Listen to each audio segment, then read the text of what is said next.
Brothers and sisters, let's talk about the Handbook of Instruction and what it says about recording stake meetings, following policy. And yes, this has everything to do with my last video, with my last episode. And we're going to talk about Elder Treadway and what he said and where that came from. And yes, we are being prepared from our prophet and the apostles to prepare for the second coming. Welcome to the last dispensation. You're living in it.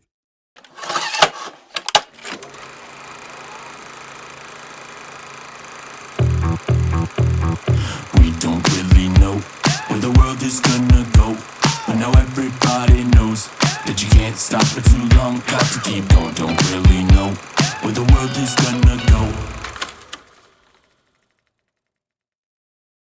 Ladies and gentlemen, boys and girls, prepare to be whisked away into the Vocal Vortex. It's the auditory wonderland where my voice reigns supreme and my face takes a much needed break. Step right into the Vocal Vortex, folks. It's the magical realm where your ears get all the action and your eyes get a vacation from my mug. All right. Now, I'm talking about the episode that I just put out today. Local leader reveals apostles urge second coming prep. I felt inspired to tell that. That's right. That video that says church boldly proclaims Christ's return. Because they did. They put it out there yesterday on YouTube, on the YouTube channel. On the church's YouTube channel. But I want to talk about policy. And I want to talk about what I did do. And I want to talk about just quickly what I didn't do. I did not, unlike whoever posted Elder Treadway's video, I did not put it up because it's against church policy. But I did share my feelings about the message and about how I feel just broadly and generically and vaguely just about how the brethren are preparing us through our local leaders, how our apostles are urging our local leaders to prepare us for the second coming. Let's play what I said. Okay, it's right there. This is from a local meeting, probably a state conference. But the message was shared, and I'm not going to say what stake, but I feel. So I just said a message was shared, and I'm not going to say what stake. Okay, I'm following policy on that. Now let's go back a little bit. This is from a local meeting. All I did was just say it's from a local meeting.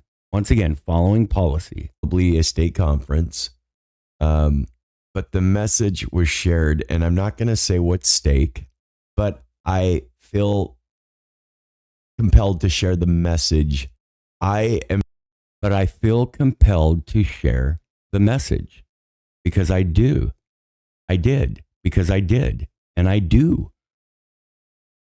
And I did it in the right way. I didn't quote anyone. And then a couple people came on and basically called me a liar and said, "Don't you dare mislead us." As I rose my arm to the square, as I raised my right arm and said, "I promise you," what did I say? And I was privy to know some things. I'm not going to share it visually. So I say, I'm not going to share it visually, meaning I'm not going to play the video, but I want to express to you similar sentiments. I'm not going to tell you where this took place. There you go there. So I'm not going to do that. But I do know this, and I testify of this. And I testify of this. So I had people come on and say, "How dare you mislead us?" Or "This seems misleading when you can't tell us everything. You might as well not share it at all." That's not true. Now there's just trust issues or just people. I would say most likely these are spammers. These are trolls. These are people that might not even be active in church, or they are diehard podcasting fans somewhere else, or their diehard camp is somewhere else, and they're here just to troll me and tell me how horrible I am because I'm sharing this. Now, I'm not crying, and some of you are probably like, Troy, move on. Who cares about these people? Just move on. I am, but I want to make it clear that I did nothing wrong, but only try to edify the right way, because something was sent to me that I did not ask for, but after I watched it, I felt the Spirit. And so all I'm doing is doing what the church has been doing. I'm just echoing the sentiments and the message and the declaration that the Savior is coming. And all I'm saying, vaguely, if you watch that video, I'll leave the link, that he's coming soon. And that's it. So let's finish the intro here. There are leaders warning and preparing their stakes for the second coming of Jesus Christ.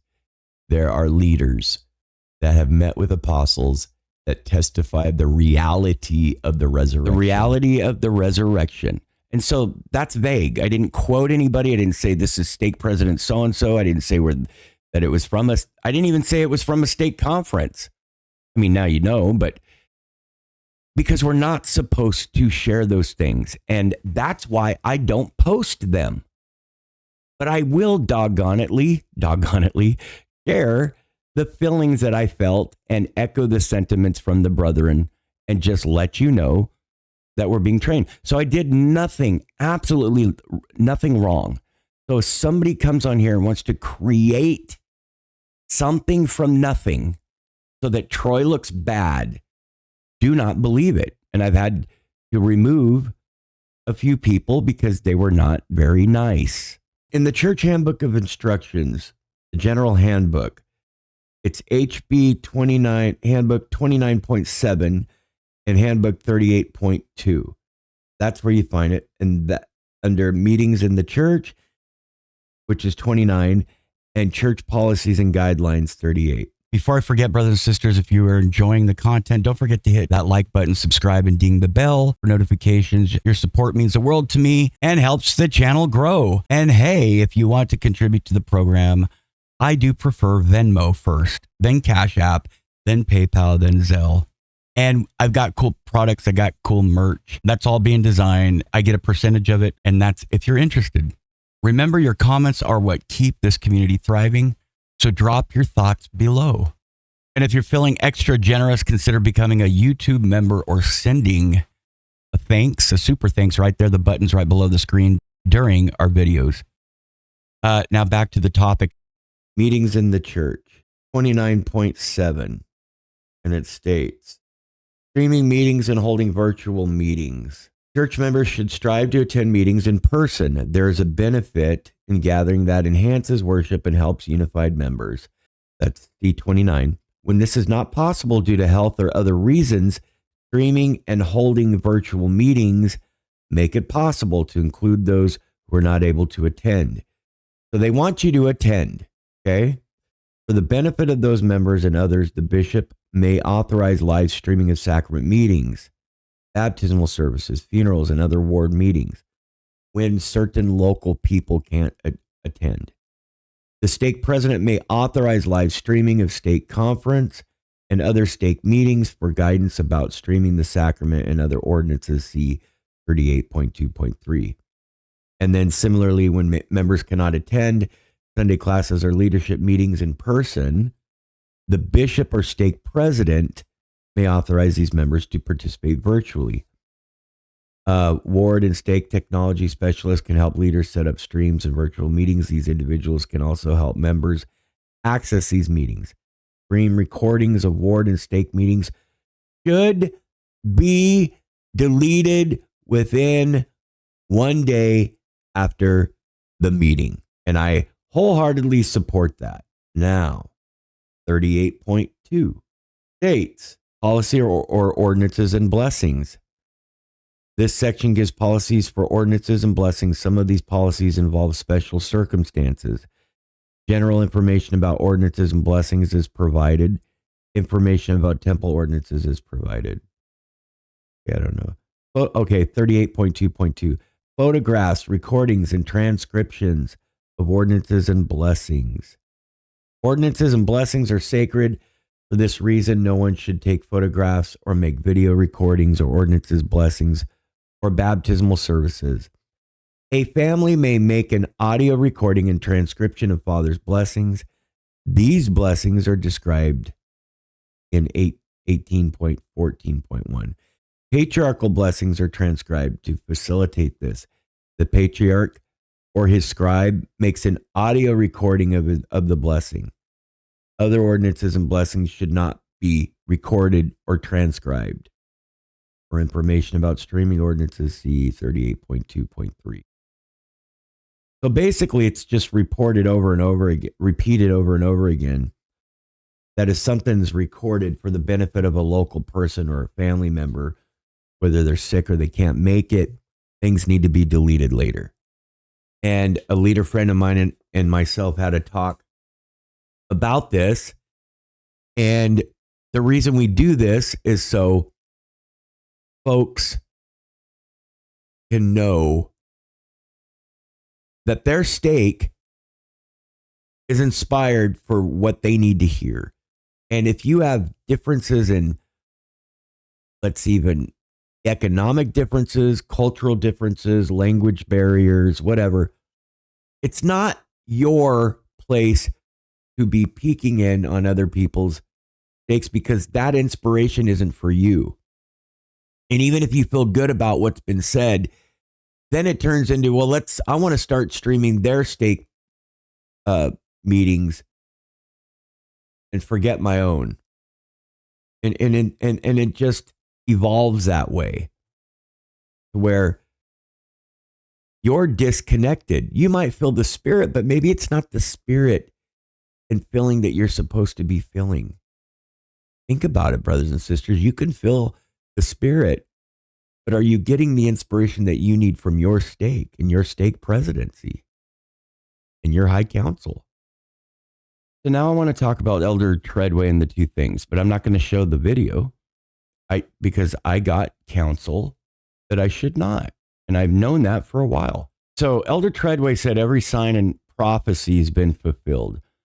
And I haven't covered this yet, but I know it's been there and it's amazing and it's awesome. Only restoring Israel and the Lord returning are left. According to Elder Treadway of the 70, he made this statement about prophecies remaining to be fulfilled before the second coming of Jesus Christ. And don't go away in a minute. I'm going to talk about something. It's amazing. At a stake conference on June 11th, 2023, and I'm talking about this because it's already up on YouTube and you guys know about it. It's already there, but I still will not play it because it's from a stake conference. But I'll tell you about it because it's already there, okay?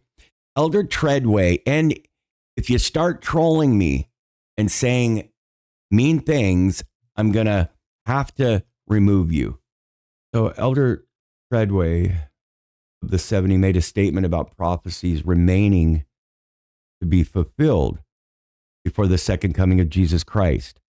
Now, what you have to understand before I go any further is that there are many prophecies. There are many things that many leaders have had different opinions on as far as timelines, as far as what this means. Even the third temple being something symbolic, meaning Christ is the third temple. I kid you not. That doesn't mean I believe that. Doesn't mean you believe that. I'm just letting you know, use your noggins. I love you. Use your noggins and know that the only things we know for a fact is there was a first vision. There was an ancient record that a prophet named Joseph Smith translated.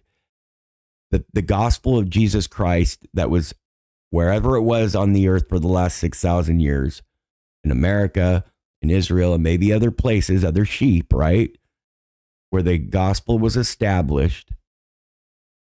Okay.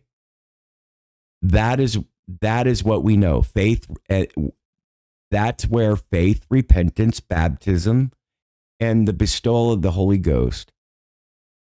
We know of ancient Israel and their back and forths with God, where the gospel was taken, it was given back, the higher law, the lower law. Okay. We know the law of Moses. Those things we know. Now, the things that have been taught about the New Jerusalem, the two witnesses, the third temple, Adam-on-Diamond, Armageddon, the duration of this, the duration of that, the millennium, those are subjective. So there are different things that can happen. And I'm going to have a guest who's not a member of the church, but he's into the Jewish calendars and other world calendars, and he's studied these extensively. And you will be amazed at how much he agrees with our prophet. Now, I'm moving on. This is intense. At a state conference, I told you, June 11, 2023, he reportedly said that President Russell M. Nelson told him there are only two things left that need to happen before the second coming, the gathering of Israel, and of course, preparing for Christ's coming. And then others are like, well, what about this? What about that? What about this? What about that? And now I've got people that used to be really, I'm watching it. People with that good old don't trust in the arm of flesh over and over and over again. This information, it comes from an email mentioned in one of the, well, I'll just tell you. At a state conference, June 11, 2023, of the 70, Elder Treadway of the 70 said President Nelson told him there are only two things left that need to happen before the second coming. One is the gathering of Israel, and two, Jesus coming again. We attribute this to Elder Treadway. And I believe him. I do not believe, I have no reason to believe that Elder Treadway is not telling the truth and what he's recounting, what President Nelson has told him. And now you could say allegedly told him. As with any secondhand information, it should be approached carefully, of course. But he is a leader. He is ordained. He is set apart. He is a 70. He is called by the 12 apostles. And so if we're going to pick and choose who we follow and who we don't follow, you're going to have a problem following Christ himself when he gets here. I promise you. Joseph Smith testified of that. Let me tell you. The Church of Jesus Christ of Latter-day Saints has not officially confirmed this statement, but there's plenty of state conferences that they don't just go around and confirm statements. And it's always wise to rely. That's why we don't film these things, because what they need to hear is for that stake. Now, what I was sharing was very vague. It was very broad. It was very, it wasn't saying anything different than what the brothers said. And one sister said, Troy, the prophet's been doing this for a long time. You act as though this is new. No, but I'm acting every day as if it's fresh and exciting. So do not be a cynic when it comes to the prophet. Otherwise, who are you? Are you not a member of the church? He is a church source. He is a church source. He's a general authority. And Joseph Smith indeed made a statement about apostates developing their hatred towards God. He said, and I quote, when once that light which was in them is taken from them, they become as much darkened as they were previously enlightened. And then no marvel if all their power should be enlisted against the truth, and they, Judas-like, seek the destruction of those who were their greatest benefactors, close quote. What is he talking about here, brothers and sisters? He's talking about apostasy from the straight and narrow path, from the faith. When you start saying, I only follow God, I don't follow man, that's Jesus Christ Church is based on inspired men. He sets them apart. That's what he did. He came to Joseph. Then he has Peter, James, and John, or John the Baptist, then Peter, James, and John. It's all by other men. It's a succession. It's priesthood authority. It's the church. That's how Christ's church is organized. So you do not correctly follow Christ if you do not follow the church. Joseph Smith said this: if you're not following the brethren, you are actively opposing to their former beliefs, if you do not follow the brethren, you're basically actively opposing to your former beliefs and leaders. Joseph Smith indicated that apostates not only lead the church, but also turn against it with hostility. And then going on, the prophet warned about the dangers of apostasy, stating, quote, there is a superior intelligence bestowed upon such as obey the gospel with full purpose of heart, which if sinned against, the apostate is left naked and destitute of the Spirit of God, and he is in truth nigh unto cursing, and his end is to be burned, close quote. Crazy stuff, brothers and sisters. So we're talking, Joseph Smith taught that because he was warning the members of the church about the serious consequences of apostasy. And why am I bringing this up? To encourage your faithfulness and not to be afraid of the second coming, and not to get angry at somebody that's bringing up things that are bold and sacred, but bold. The church is putting it on YouTube. People don't want to hear this message in the church. And if you don't fit into what I'm saying, don't be offended. I love you. I love all of you. But why am I bringing this up? Because this is a wheat and tare thing. It is. Those who get angry at the message or say they don't trust in the arm of flesh, this is the Church of Jesus Christ. This is how it's organized. I sustain the brethren. I do. And like I said, it's like that Make America Great Again hat. It's like the prophet can say it, but if you say it, you're hate mongering, or you're scaremongering, scaremongering. The church is also emphasizing the importance of reaching out, brothers and sisters, with love to those who have left the faith. And they recognize that people can change and return back. So, brothers and sisters, if you're bitter about the message, it's coming from Salt Lake. They put it up on YouTube yesterday, okay? That's what's going on. That's what's going on.